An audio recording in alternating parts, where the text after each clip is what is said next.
Welcome to the Resilient Kids podcast. I'm delighted to be back here sharing with you conversations with parents that help you to be the best parent that you can be.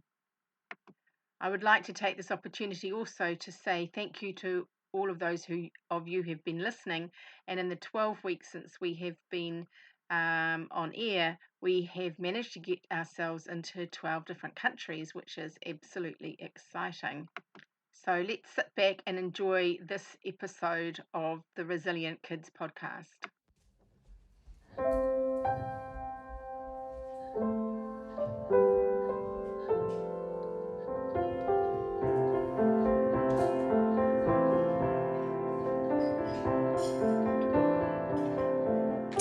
So kia ora everybody, this is Raising Resilient Kids podcast and we're episode 8 tonight, and I'm here with Bailey. Bailey, would you like to introduce yourself? I'd love to. My name's Bailey and I run the family adventure travel page on Instagram called Spirit and Guts. Fantastic. And would you like to tell us about your family? Sure. So I'm married to my high school sweetheart. We've been married for getting close to a decade now. And we have 2 little girls. One is 3 years old, getting close to 4. We call her R. And the other one is just over a year old and we call her Q. Lovely. Thank you very much. And I've asked you to have a think about what you might be interested in talking with me about today. Would you like to share that? Yes. So the thing that has been present on my mind, I think, since my oldest was, 18 months old, has just been emotional intelligence. Mm-hmm. And I know that can mean a lot of things. And so to me, that means knowing, being as comfortable as she can, feeling the feelings that come to her, and then knowing like what to do with that. To just function and be happy and all those things and be healthy. Absolutely. That's such a really important thing, especially in the world that we currently live in. The ability to be able to, manage all the different parts that are changing quite a lot for a lot of people. And so if we can help our children to learn how to manage themselves in this way when they're little, then, oh my gosh, doesn't that really set them up for a fantastic future? Yes, it feels like a gift. It is a huge gift, Bailey, and I really admire that. So what do you already know about it? Because I'm sure you've done a lot of exploring. Yes. Well, I actually went to graduate school to study it. I'm trained as a marriage and family therapist. Mm-hmm. So I kind of got a 2-year intensive graduate school experience trying to, I guess, figure out what to do with my own and how to help other people deal with their emotions. And so that was a really great start, but I'll admit that even on the tail end of graduate school, while I felt like I learned an extraordinary amount, I still wasn't entirely sure like how to teach a child emotional intelligence. So I have done a lot of research since, my oldest kind of hit that age range where I realized that, some kids have a more chill personality and mine does not. She is a firecracker, has a very strong will, really big feelings. I think she's more on the sensitive end of the spectrum, which to be fair, I am as well. So I'm sure there's some genetics at play there. But yeah, she's been a really exciting opportunity to know that I needed to do this. So so what do I know about it?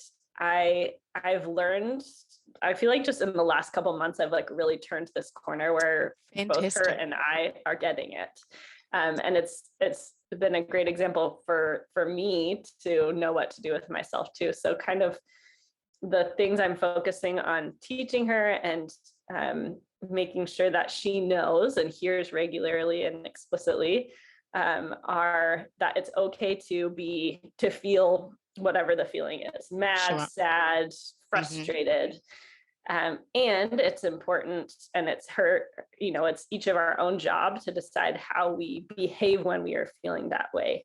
So there's ways that are okay and there's ways that are not okay. So throwing things, hitting people, those are not okay. And then we talk about ways to help let our body feel those things that are okay. So that might be taking a breath, it might be taking some space, having a snuggle, reading a book. I think that's a constant work in progress about, what we can do when one of us is feeling upset. Anyways, and then the other things I'm really trying to be explicit about are my emotions are not her responsibility. Okay. That's something I think that generationally in my family has not been made explicit. And so it feels so important to me that she knows that.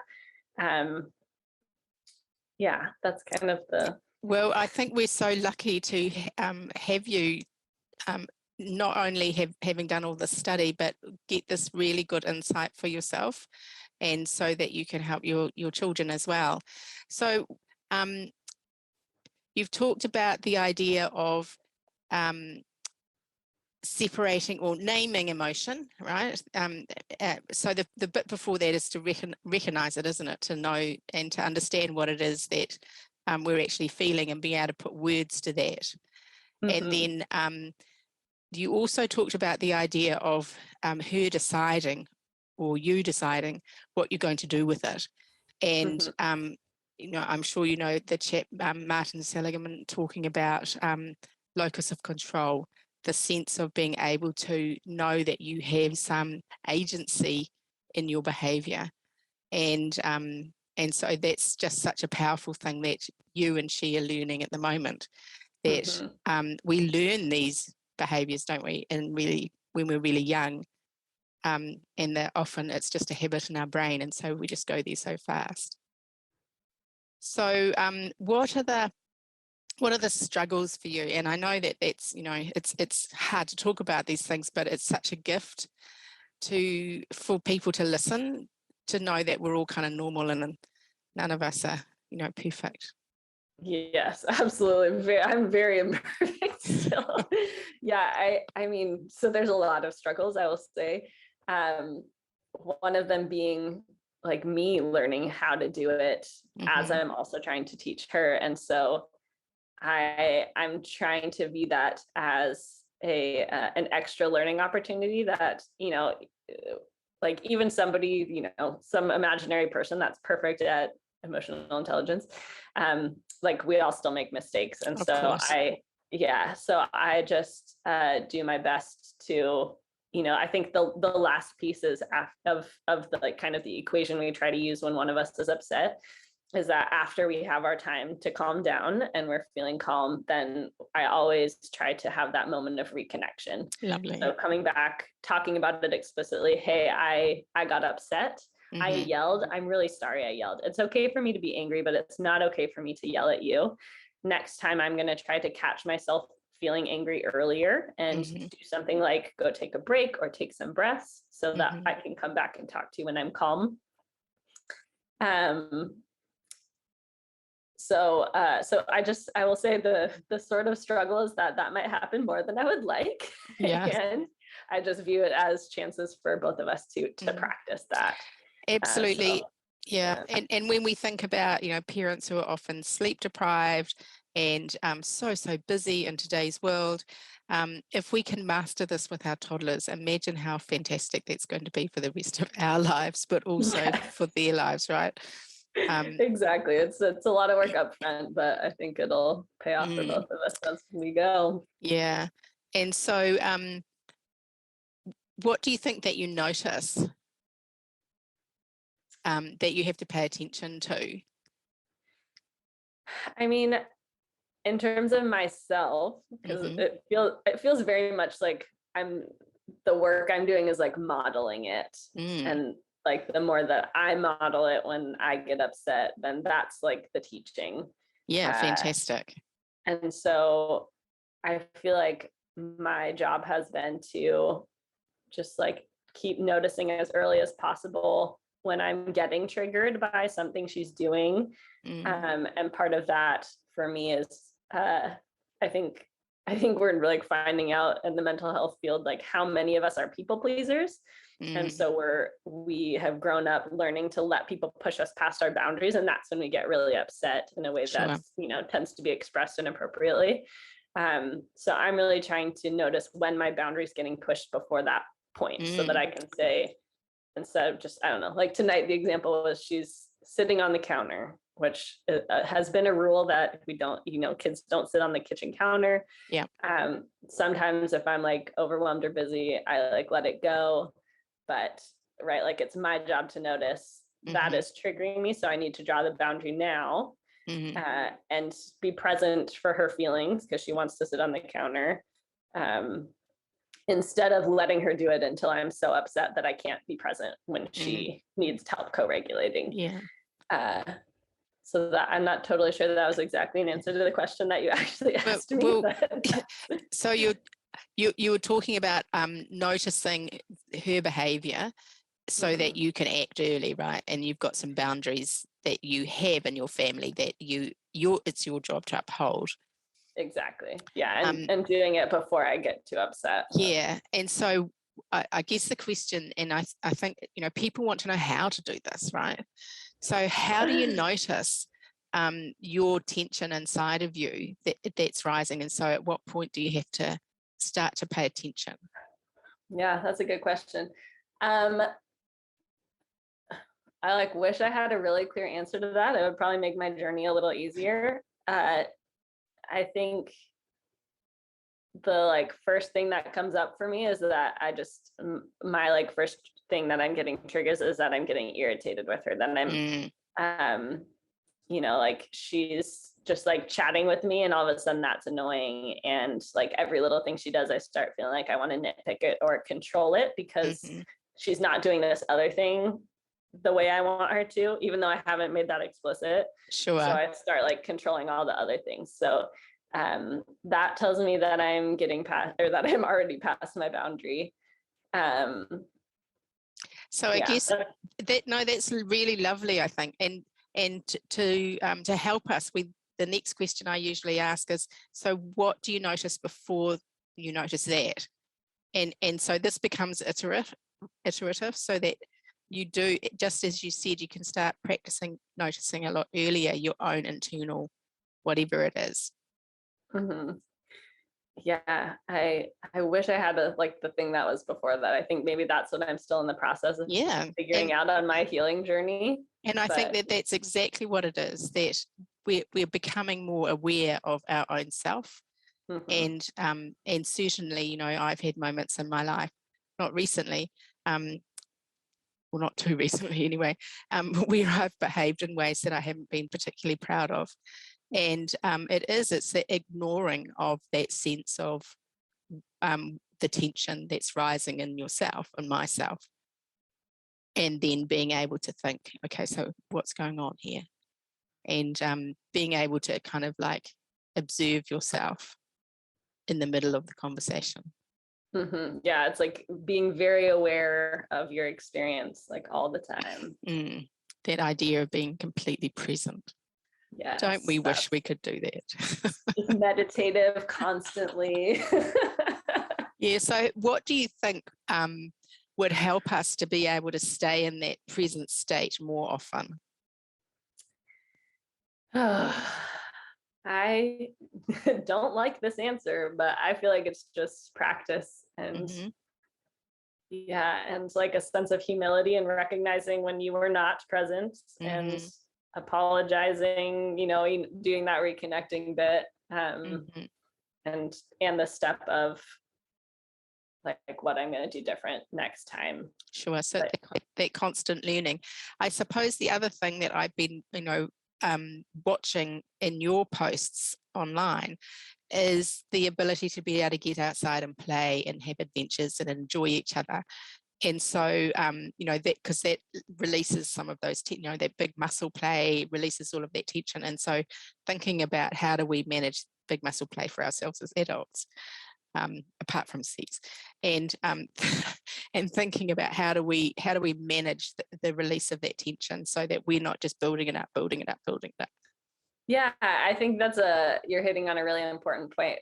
that's sort of the background stuff that I maybe do more naturally, and so I don't have to be as explicit about it. But yeah, it's, you know, not just moments where I'm getting upset, but just like taking care of all of our needs throughout the day, so that we're having moments of like laughter together to connect in happy ways outside of the frustration, and to to have especially toddlers and especially high energy and sensitive kids getting enough movement and fresh air, and having like yes space, I think is so important.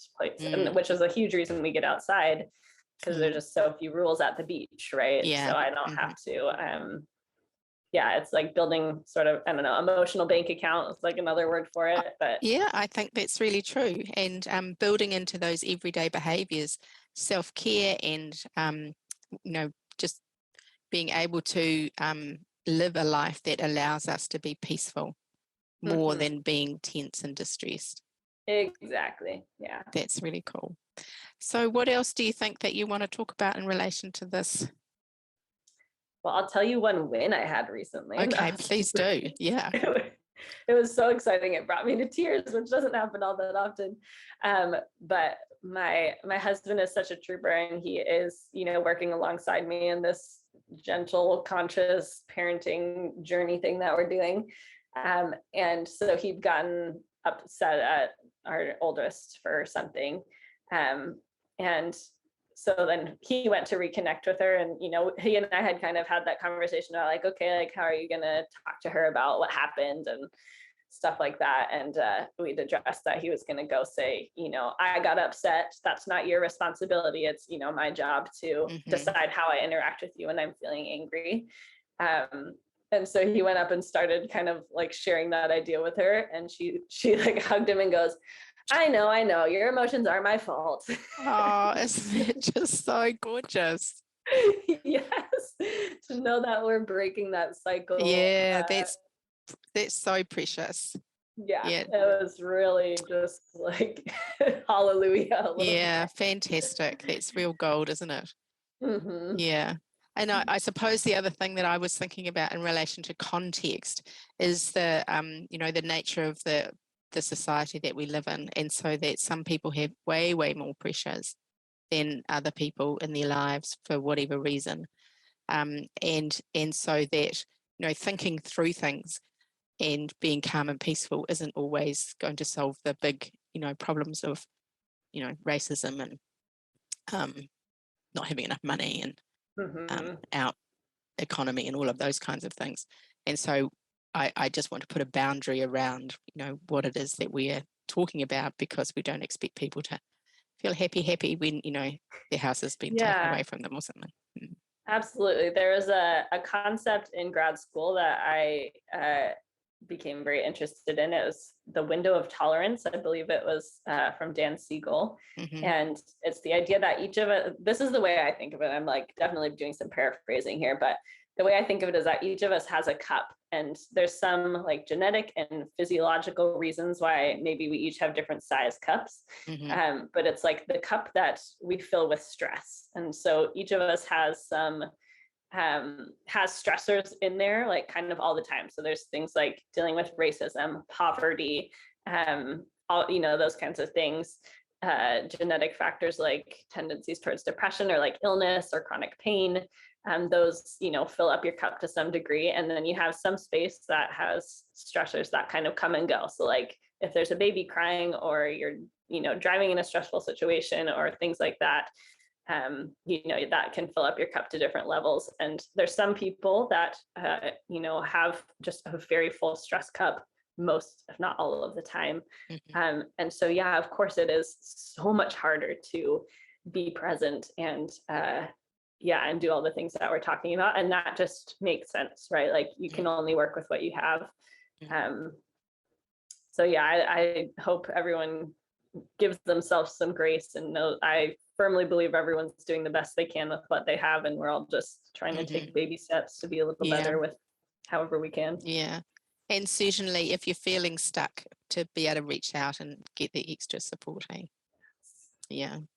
So thank you, Bailey, for talking with me today. Is there anything else that you would like to add to what we've talked about? No, thank you so much for having me. I always enjoy these topics of conversation, so thank you. Cool. And do you want to do a little ad about your Instagram page? Sure, I'd love to. Yeah, so as I mentioned, I run the family adventure travel page, Spirit and Guts, where I encourage families to get outside and play with their kids, even toddlers and little tiny babies. We took our daughters camping and backpacking and stuff when they were even just a few months old. So just, yeah, I hope that if you're interested in getting outside more, some of this gentle parenting stuff gets included in my space. But really, it's just about parenting in a way that makes your heart happy, that feels intuitive, and connects you with your family and makes memories. So you can find me on Instagram at Spirit and Guts and send me a message and say hello. Yeah, thank you, Bailey. That's really lovely. So thank you for being here. Much appreciated. Thank you.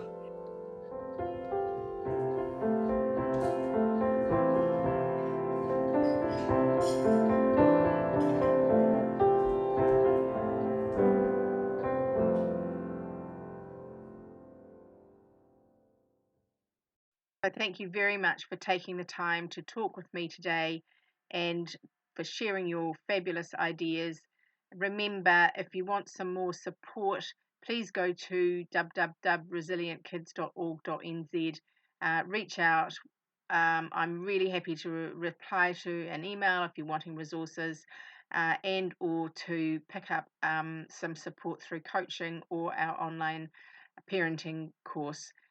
Go well, take care, thank you.